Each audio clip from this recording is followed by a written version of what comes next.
good afternoon. We're so thankful that you've joined us on the live stream today. This is an important community conversation that we felt like we needed to have here in Oxford and Lafayette County, just to make sure people had good information, solid information, and had a chance to ask questions of the folks here on stage. So here's what I want to ask you to do. If you have questions for our folks this morning, I'm going to introduce them in just a second. Whatever you're watching on, whether that's YouTube or Facebook or Twitter, just drop your question there. And as we get a moment, we'll ask them the questions. Today we have Mayor Robyn Tannehill with us today. She's been working hard on this, and I know that you mentioned last week the city's actually been having meetings about the pandemic since late February. So we're thankful for you and your leadership. We're thankful to have Bill Henning with us as well. Bill's been the CEO of our hospital in Oxford for 7 years now, and brings to us a wealth of information about what's going on in the medical community. So thank you both for being with us today. Mayor, I just want to let you start. Just share a little bit about what's going on right now. Where are we?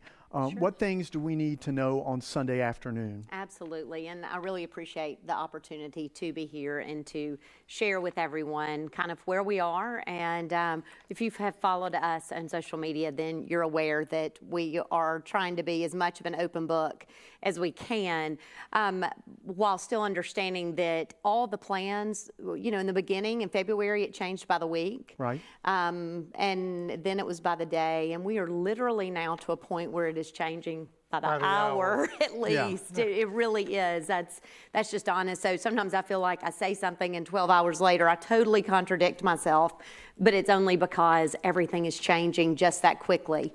I hope we're getting to a point where people understand what a critical, serious problem we have. I have heard way too often over the past few weeks, this is not that big a deal. I'm young, I'm healthy. This is not that big of a deal. And they're wrong. That's just the truth of it. So if you are a younger person who might contract this virus, you may not ever even know that you had it, but perhaps you sat by somebody in a group, or you walked through the grocery store, or you went about doing your business as usual, not thinking of others and not self-distancing. You could cause someone who's 75 to actually not make it. And that sounds dramatic, but it's true. That's real. We have been taking every measure we can. You mentioned that we started on February the 27th, and we did by developing an infectious disease operations manual, which, one of those that you hope you never pull out, but thank goodness we had it when everything started moving so quickly, so that each of our departments knew from a low, medium, and high severity how they would operate and respond to the public. Because even in a pandemic, garbage has to be picked up. Emergency responders have to respond. If a water main breaks, we got to fix it. If a red light's out, we had, they're city services that the show must go on. And so we have been working from that angle. Of course, in the very beginning, when it was determined that the schools would be closing, one of the first missions was to meet the need of children who have breakfast and lunch at school and count on that. Our school districts, both of them, have stepped up to fill that need amazingly. They really have. And for folks out there, send a text or an email to Adam Pugh and Brian Harvey and thank them for the countless hours that they have put in. I'm sorry to interrupt you. No doubt. And the cafeteria workers and the bus drivers and the teachers and the student resource officers who are manning all of those posts. It's big time. It is such a service. And I know that the Oxford locations that their buses are going, that they will serve any child in Lafayette County. You don't have to go to the Oxford schools to partake in that food, and adults can access that food as well. Then we started talking about the folks who would need to self-distance or who were scared to go out, and how do we get them their needed supplies and groceries. And so you, my friend, and other pastors reached out immediately and have filled that need with an Oxford community hotline that allows people to request pharmacy pickup, grocery deliveries, that kind of thing. We are in a place now where things have to become more structured. In the beginning, we really relied upon people to use good judgment and to decide for themselves. few days back, we adopted a resolution. All my days run together. I really can't even remember what the date is. But we adopted a resolution that required bars and restaurants to close their dining facilities and go to curbside pickup, takeout, or delivery. Some have gotten very creative with that, with Grove tents set up and lights, and I'm thrilled to see that. Big signs, advertising, because that is not only a necessary service to our community, but it also is keeping some people working. That's right. We will have a special called meeting today. It should be going on the website as I'm sitting here. A special called meeting at 6 o'clock this evening where we will take some even stronger measures, I hope. I'm going to recommend stronger measures, and I am sure they'll pass unanimously with our board. We all feel very strongly about doing everything we can to keep this virus at the lowest level possible in our community. Our future depends on it. That's right. It really does. We're going to press the pause button on you for a sec and come back. We've already got some questions popping up, so we'll get to those in just a minute. Bill, tell us from your perspective, the medical community. Where are we right now? What things are in place? How can you help reassure us right now that if the wave comes, that we're going to be okay? Well, as with the city, we started our planning process weeks ago as we were learning more and more information about what we're calling the COVID-19 now instead of coronavirus, right, which goes out forever. But we started working on plans both as an individual hospital and also as part of our Baptist healthcare system. One of the nice things about our hospital is we're part of a 22 hospital system.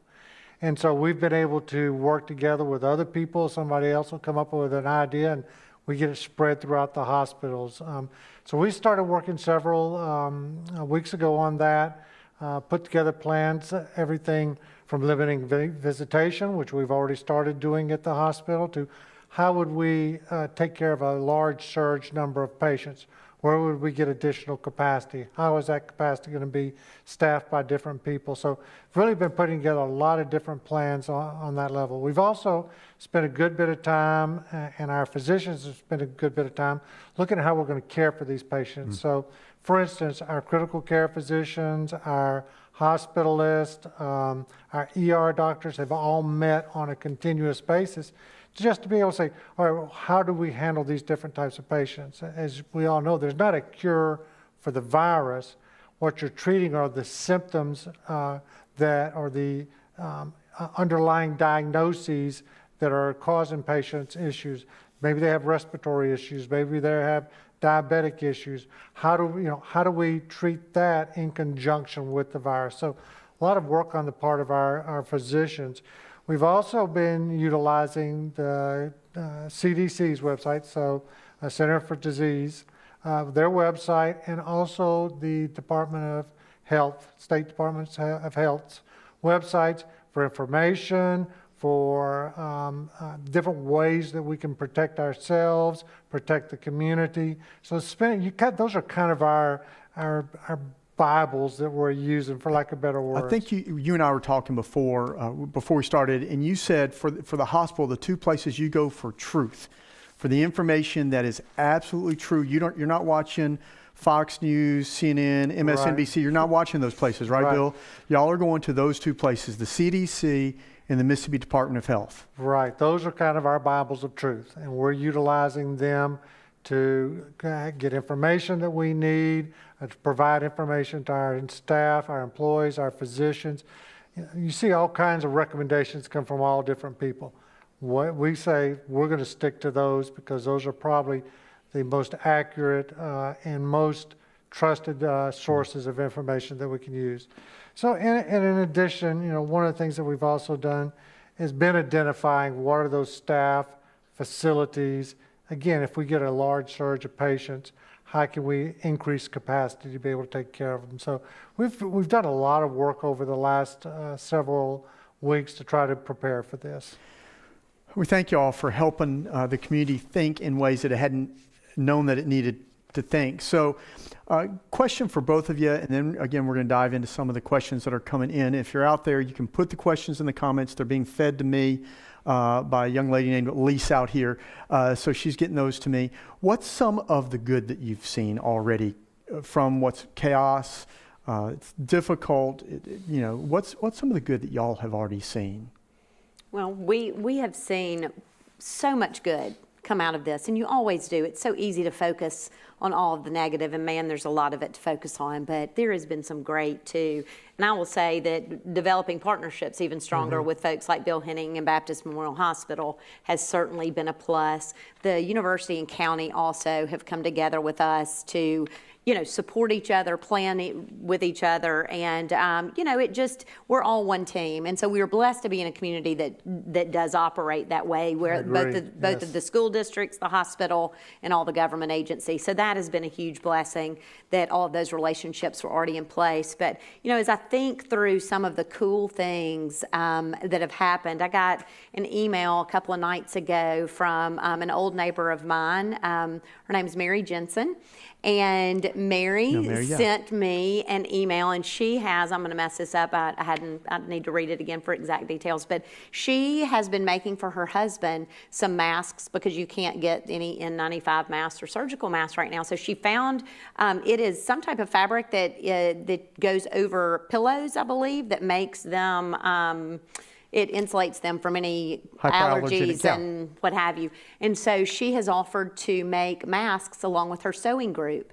And so Oxford Police Department is going to get those masks to give out to elderly as we deal with different people, and to take to the hospital if needed, or to utilize themselves. So, it's been so cool. I've gotten so many messages from people saying, tell me how to help. From the ministers that emailed me, when we just started the discussions of this, saying, tell us how to serve. And when I called y'all, we met an hour later. Right. As a group, and the next morning there were 16 churches gathered together to figure out how to put these plans in place. The Rafters restaurant the other day, when it was time to close, what they did? They inventoried how much food do we have, how many people can we feed, and gave away 150 meals. Giles McPhail did the same thing in conjunction with Southern Craft out in the Commons the other day. And my understanding is there are other restaurants lined up to do similar things. You're seeing how our community takes care of each other, and that is just such an awesome thing to see. Right. Bill, any good things you've seen? Yeah, same types of things that we've seen at the hospital, people that have volunteered different supplies, different things like that. But just having somebody call up, say, I'm thinking about you. I have, can I do our sewing circle, make masks for you? Can we provide, I've got these masks in my house that my husband was using for woodworking. Would those work at the hospital? Just having people care enough to call the hospital to say, how can I help? I mean, it really makes you feel good about your community, that you have people out there that are wanting to help each other. And I think that's an important part that we overlook sometimes, is having that sense of community to be able to do that. Yeah.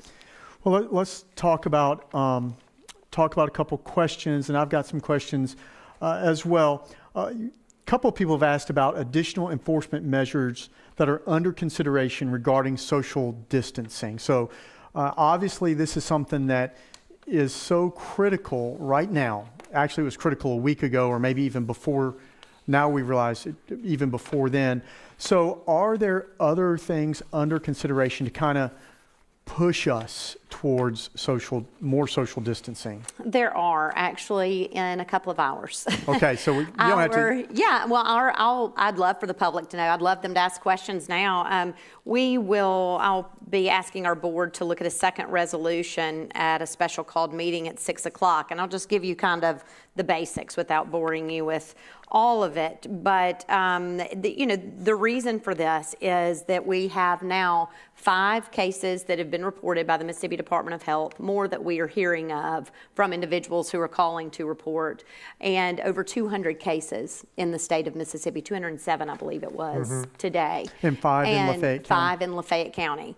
And so we know that the best thing we can do for this terrible virus and for the economic pandemic that we are all experiencing is to figure out how to delay the spread of this virus and flatten that curve. Right. And so with that in mind, we do feel like stronger measures need to be taken.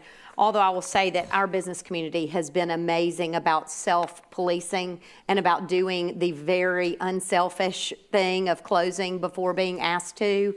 And I've Man, talked to more business owners this week who have struggled with those, Oh, yeah. but whose No heart has been doubt. for their employees. Absolutely, And, absolutely. So what I will be asking the board to consider is asking non-essential businesses to close other than retail stores, which would include liquor stores, to be able to do curbside. So non-essential businesses would be bars, entertainment venues, meetings of fraternal and civic organizations, bowling alleys, theaters, recreational facilities, tattoo parlors, barbershops, hair, beauty, nail, tanning salons, spas, gyms, convention centers, community centers, and parks, except for our walking trails, shopping centers, retail stores, except where curbside is available and utilized. All of those shall be closed to the public. We are not putting in place a shelter-in-place requirement. People should be able to come and go to the grocery and to the pharmacy when they would like to. We're also not imposing a curfew at this time. Places that would be allowed to stay open because they are considered essential services would be city government services such as police stations, fire stations, courts, garbage, sanitation, and utilities, hospitals, clinics, and healthcare operations, including nursing homes and assisted living facilities, veterinarian offices, gas stations, drugstores and pharmacies, food services, which would include grocery stores, farmers markets, food banks like the pantry, convenience stores, takeout, curbside, and delivery restaurants, hardware stores, security companies, I think maybe that's in there twice, businesses providing necessary services to maintain the safety, sanitation, and essential operation of residents, such as plumbers, electricians, landscapers, HVAC services, and the like, banks, community benefit organizations on a case-by-case basis like Interfaith and the Red Cross, Salvation Army, United Way, laundromats, laundry services, cemeteries, and then professional services which service companies and individuals who are essential businesses. So accountants who are doing bookkeeping could go into their office, attorneys, engineers, architects. All of those, though, that are essential still must operate by the CDC and Mississippi Department of Health regulations, which would mean no more than 10 people and only providing services to the public at the curb. Okay. So more than you wanted to know, probably. No, I think that's I'd like good. to get that out there for people before this meeting to be able to send us any concerns that they have or questions. Right. So Yeah, thank you. Well, thank you for sharing that because, again, I do appreciate city and county leadership has been very transparent through this as much as you can be. We try to be. And I think that's helpful for all of us as we digest kind of where we are, where we've been, where we're going as well. Bill, there have been a couple of medical questions for you. Are our local hospitals getting the tests, face masks, equipment that they need? And you said that equipment, face masks were good. What about testing? How's that going in our city? Testing was a little bit of a problem when we first got into it, just because there was a lack of test kits available to us and testing capacity from a state standpoint. That has gotten better over the last 3 or 4 days. We've seen more capacity. We've also seen new ways to test for the virus, as different test equipment that looks for different indicators of the virus are becoming available to us. So we anticipate the testing will be a lot more available, particularly by the end of next week, or I guess the end of this coming week coming up. We also see some different methods coming out, so that'll also be very good. When we first started this process, we were only testing patients that got admitted to the hospital. So people that had signs, symptoms, acute underlying etiology that made us want to be able to try to think they may have it. So we were testing those patients. We'll probably be expanding a little bit more. One of the things I think that's important for the community to know are there are different physicians' offices, urgent care centers. There's multiple places in town where you can go and get tested. Now, when we say tested, we also say you get screened first. Right. You have to have a reason to be tested. We don't want to waste these kits, even though we're getting more. Don't want to waste them. So if you're showing certain signs and symptoms, then the next step is flu screen, because we're actually seeing a resurgence of flu out there right now, and then an a strep test on top of that. So we're trying different things. Then if all those come back negative, then take the step to go, all right, maybe we need to screen you for COVID-19 or test you for COVID-19. So a couple of follow-ups to that. One, if somebody feels like they've got some of the symptoms, should they show up at the emergency room? Well, what our suggestion is go to your primary care physician, or actually call your primary care physician first. Call him, because we don't want a bunch of people hitting their waiting rooms and potentially spreading like we're trying to avoid. So call your physician, tell him what you've got going on, and let him make that decision for you. If you don't have a primary care doctor, again, there are multiple urgent care centers in the area. I'd call one of them, ask them, are you doing the testing?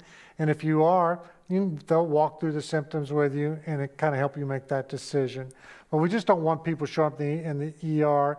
Number one, we want to be available for the acutely ill patients. And also, we don't want to have a lot of people sitting around in the waiting room waiting to be tested when they're not really acute. Right.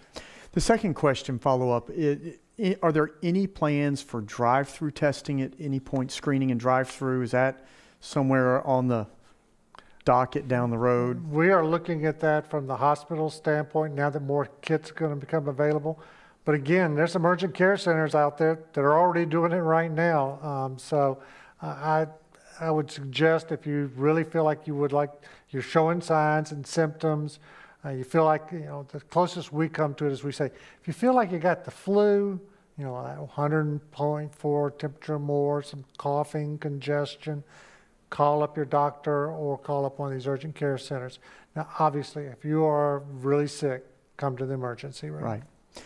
Robyn, somebody asked, how can the public tune in to watch this evening's board meeting? That is a great question. That's a great question. And I do not know the answer right this minute. I wish I had my phone in my hand. Maybe go to I would text to find out, but we will post that on our city website. So, Kara, if you're watching, figure that out. Kara Giles, who is my right hand, makes all of these things happen. So, we will it will be done telephonically. Because there are a few aldermen that are coming in, but most will be calling in, but we will promote that information shortly. And we'll Facebook Live it, most likely. That's what we did with our board meeting and a few weeks ago. If Kara can get that to me, we'll make sure it goes up on our social media. So if you're watching in an hour or so, we'll put up when the link for the city meeting as well. We've had a couple of questions about grocery stores. And so I know several of the grocery stores have designated, and I think some of the pharmacies as well, have designated hours for senior citizens. They have. That is my understanding. I spoke with the manager of Kroger yesterday, and he stated that they would be doing that from 6 a.m. to 7 a.m. Beginning Monday, they're going to change their hours from 6 a.m. to, I think it was 9 p.m. But the first hour of the day will be for those senior citizens that want to come out. And I was very offended by the age he thought was a senior citizen. I must say, 55, what? Anyway. That's kind of like the CDC website defines elderly, and I'm not elderly, so. No, we are not. Larson's Big Star is going to do the same thing from 8 to 9. And it is my understanding that Dollar Generals are providing the service, although I've not spoken with anyone there. I saw an article about nationwide Dollar Generals were providing that service. I've not heard that from pharmacies, but I know a lot are doing deliveries. Right. Even ones that haven't typically done deliveries are doing deliveries. And then, of course, our Oxford Community Hotline could be requested for those deliveries. The Oxford Police Department is going to rotate to those different businesses during the elderly hour and help folks with their groceries and go in for them if they'd like them to, and offer any way that we can to serve those customers that come to those grocery stores early. And I think that's one of the important things that people can do. If you've got someone 65 or older that's in your circle of friends, in your neighborhood, and you're a little bit younger, go to the grocery store for it. Call them and insist. Let me go pick up your meds. Larson's Big Star, I do want to add, also said that for pregnant mamas or for people who are not senior citizens but have any underlying health issues, please come during that hour as well. Great. One of the other things, and this is, I guess, for both of you, how do we, grocery shopping is an issue. We've got really 3 grocery stores, Walmart, Larson's, and Kroger. Any suggestions on how to socially distance while you're in the grocery store? Well, I went shopping just yesterday, and I do what I normally do, which is I grab one of the wipes, I clean down the handles on the grocery cart. But then as I was going through, I was polite to other people, didn't try to rush down the aisle, go past people. I kind of kept my distance and basically just tried to be courteous to other folks and if you think about it, if you're pushing one of those carts and you stay a couple of feet away from them, you're 6 feet away because of the size of the cart. So right. That's right. I think it's just showing a little common sense and a little courtesy to your neighbor. That's right. Don't rush up and hug somebody. That's right. No hugging. Anymore. No hugging. There's no anymore. hugging. One other thing on grocery stores, I actually called the Kroger manager to share this with him. I know that Larson's is not doing this. I'm not sure whether Walmart has any limits on things that you can purchase or not, but Kroger does. Unfortunately, I think they're defeating their purpose because that's just causing people to go back more often because they can only get 1 gallon of milk. I'm all for limits, but I think they may need to up that number. But I did call them and share that with them yesterday. that I felt like we want people to go as few of times as possible. Exactly. Like I said, I'm not requesting that we have a shelter in place resolution right now, but we have a stay at home resolution so that if it's not necessary, you need to stay at home. Well, and on the other side of the 1 gallon of milk, if you don't need 7 gallons of milk, don't buy 7 gallons of milk now. Don't buy a case of toilet paper at a time. That's right. That's right. That's right.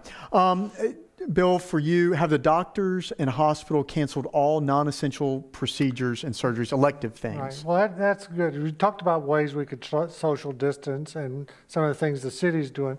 Some of the things that the hospital is trying to do is to reduce our elective schedule. I would anticipate by Tuesday or Wednesday of this coming week, we'll have pretty much cut everything back to only emergent or urgent cases.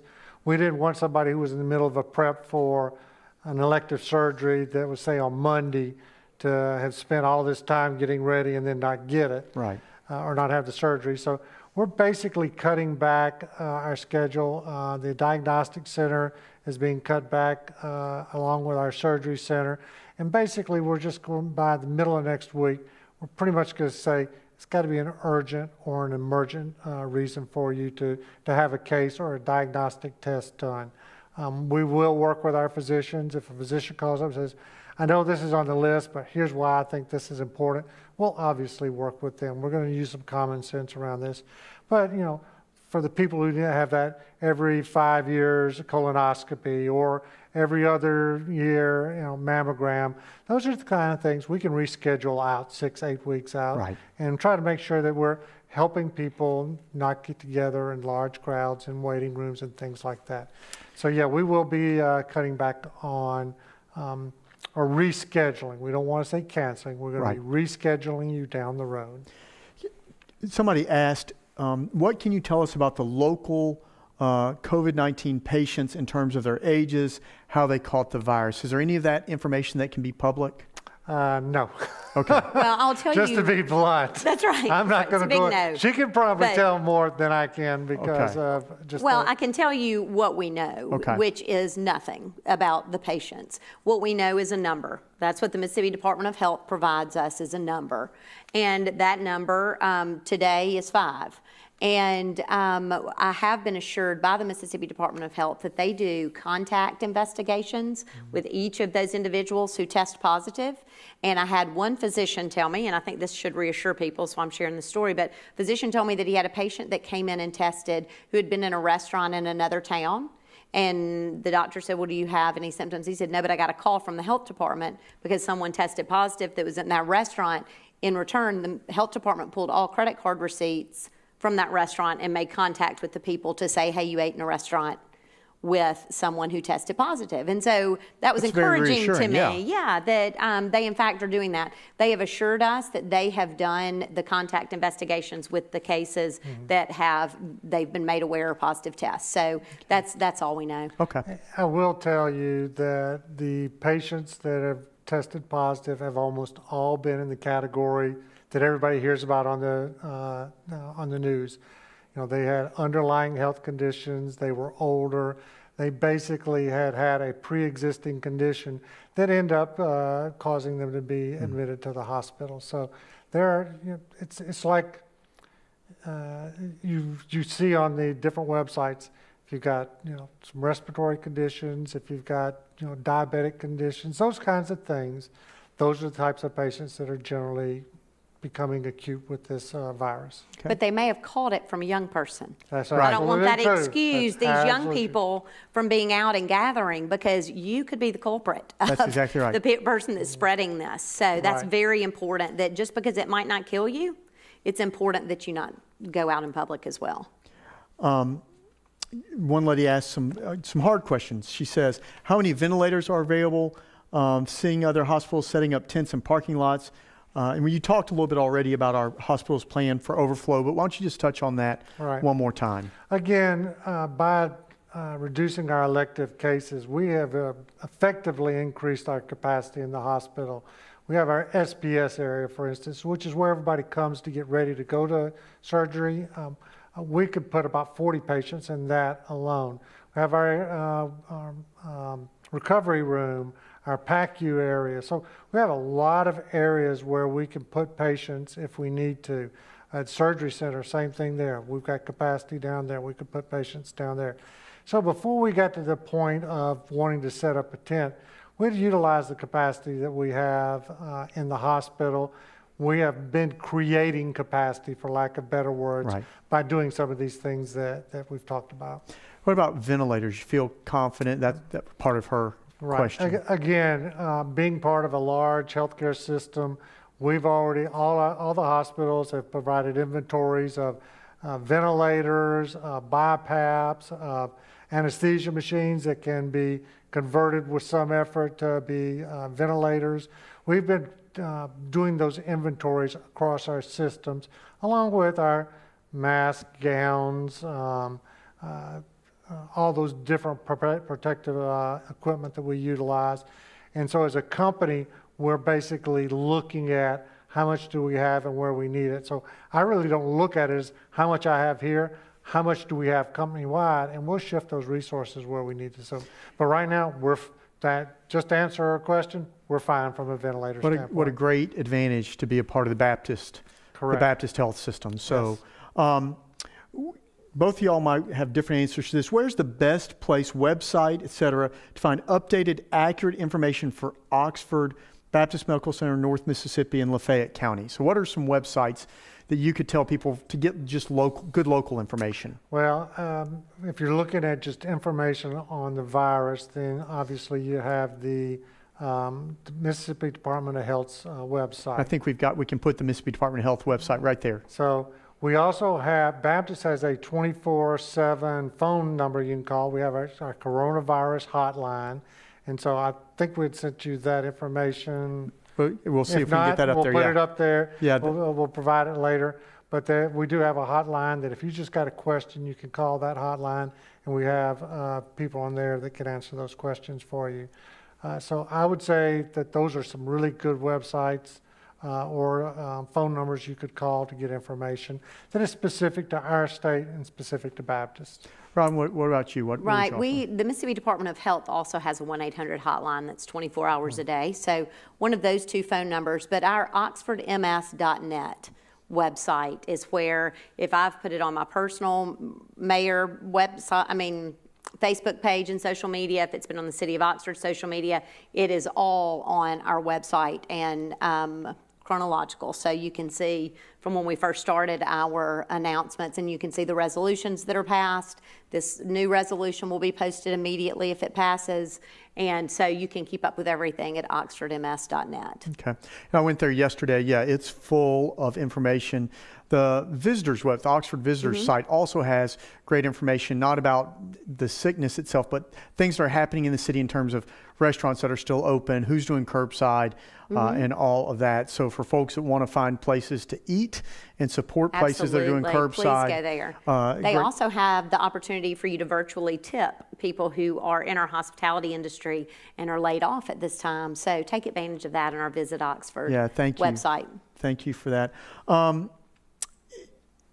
Bill, have you seen a decline? This, again, it relates to a question earlier. Have you seen a decline in other types of hospital intakes, car accidents, sports injuries, et cetera, as a result of people staying home? Are we just not breaking bones as much? Yeah, it was really interesting. I was walking around the hospital yesterday, again today, through the ER.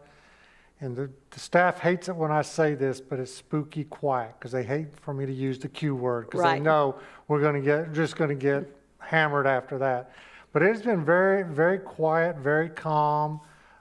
We have seen a drop in people coming to the hospital.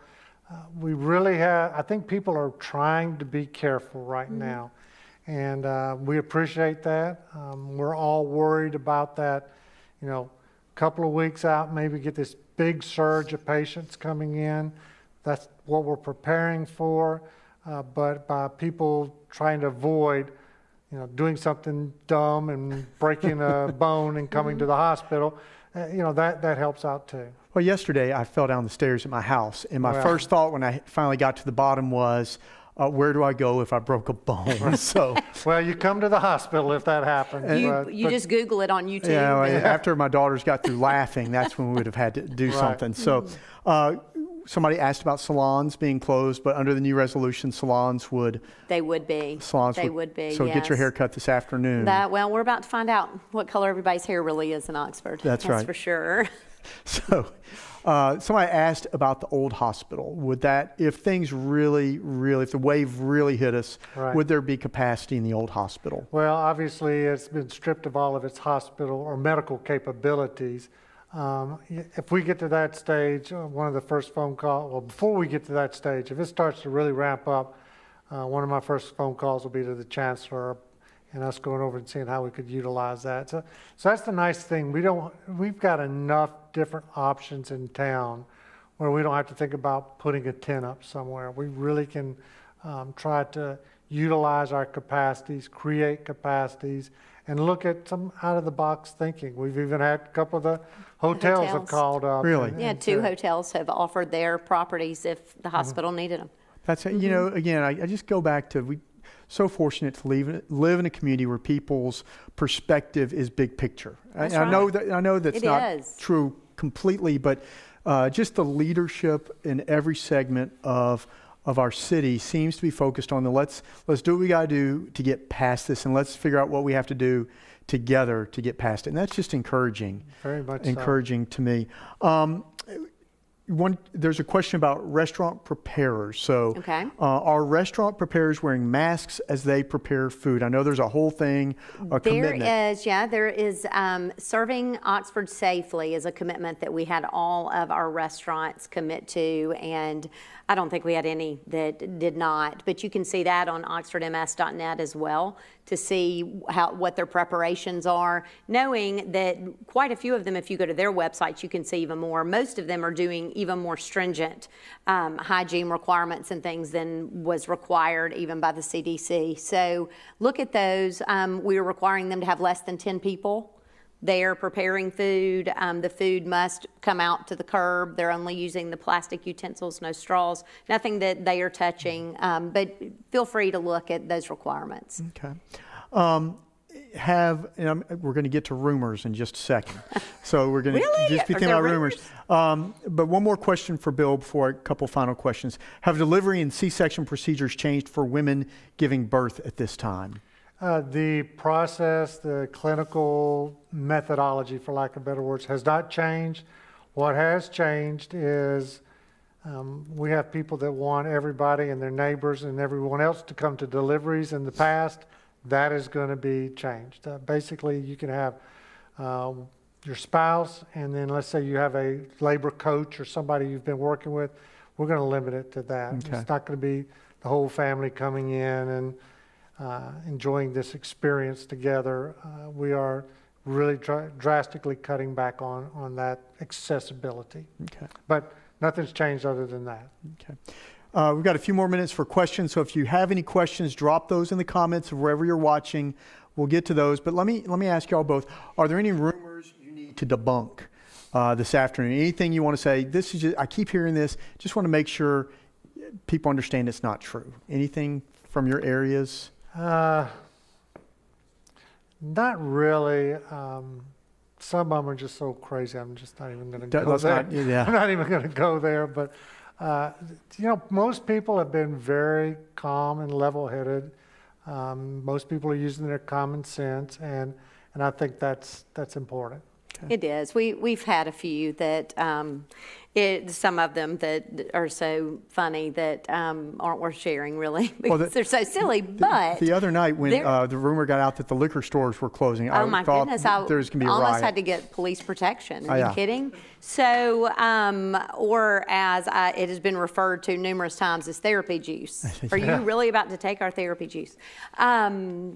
Liquor stores package stores will follow the same as any other retailer. They can offer curbside service, but their business will be closed to people entering. Right. And that has been the case, and the ABC has adjusted their rules to allow for that as well. Everybody has said that, or not everybody, now I'm exaggerating. We've had quite a few phone calls about Oxford being shut down. You can't leave your house, you can't drive around, complete shutdown. That's not happening right now. I cease to ever say nothing. We'll never do that, because I've said that twice, and we've totally within 12 hours changed our perspective. But we believe that we have a community of people with all of these businesses closed who will stay at home. And so to say that you have to do all of your traveling between the hours of this time and this time, I would prefer to just say, I would rather it all be spread out. Right. And people just really love your neighbors. Yeah. And stay at home. There have been, actually, I got a call from a media person yesterday who had just been called from someone that works at Home Depot, who said that I was closing the town down effective Sunday at noon, but they'd been given a letter from the mayor Really? who knew? And that they were allowed to be out past the curfew because of the service that they provided to Home Depot. So anyway, you didn't get a letter from me. But anyway, no curfews right now. No curfews right now. Mm-hmm. Visitation policy at the hospital, what is it right now? Well, right now, we basically are limiting visitation, basically one person per patient at a time. So if you have someone come in, we want them to go up there, stay in the room, see their patient, they leave before somebody else comes back, really trying to reduce that traffic. I will tell you probably by the middle, maybe even sooner than that, but my anticipation is in the next week, sometimes next week, we're probably going to tighten up even more. Really trying to cut down on visitation, particularly on our sicker patients, our patients that have respiratory issues, our patients that we have to worry about somebody bringing something in. Right. So my guess is by Tuesday, Wednesday, this coming week, we're going to be even stricter on our visitation policy. About a week and a half ago, someone in New Orleans having surgery, spouse wasn't even allowed in. Right. A week and a half ago for the surgery. I think that's one thing that's important to point out is, everybody was waiting for, all right, we got a patient. Well, we got a patient, they don't have a patient. If you look at the Mississippi Department of Health's website, just about every county in this state now has COVID-19 patients. So it's not a safe place to go hide. We just all need to work together on this. Somebody says, can you remind people not to flush facial tissue, disinfectant wipes, and paper towels in the toilet? I think that is a great reminder, especially for our guys at Water and Sewer Department. They would greatly appreciate it if many of those wipes say on the package that they are non-flushable. So if they are not flushable, to prevent your sewer backing up into your home and to prevent us having to send groups of people out to make repairs, please dispose of those in a garbage can. Thank you. Great question. And just a word, when you travel to some countries, you don't flush anything. So that's right. Just pretend like you're in Honduras, Costa Rica, some foreign countries, that you don't get to flush at all. Let's see. I think we've covered. I'm going to look out at Elise right now. I think we've covered everything. Let's see if there are any questions that we wrote down earlier for you. I think we've covered everything. Any final words before we send folks back to their Sunday afternoon? Well, I did have one thing.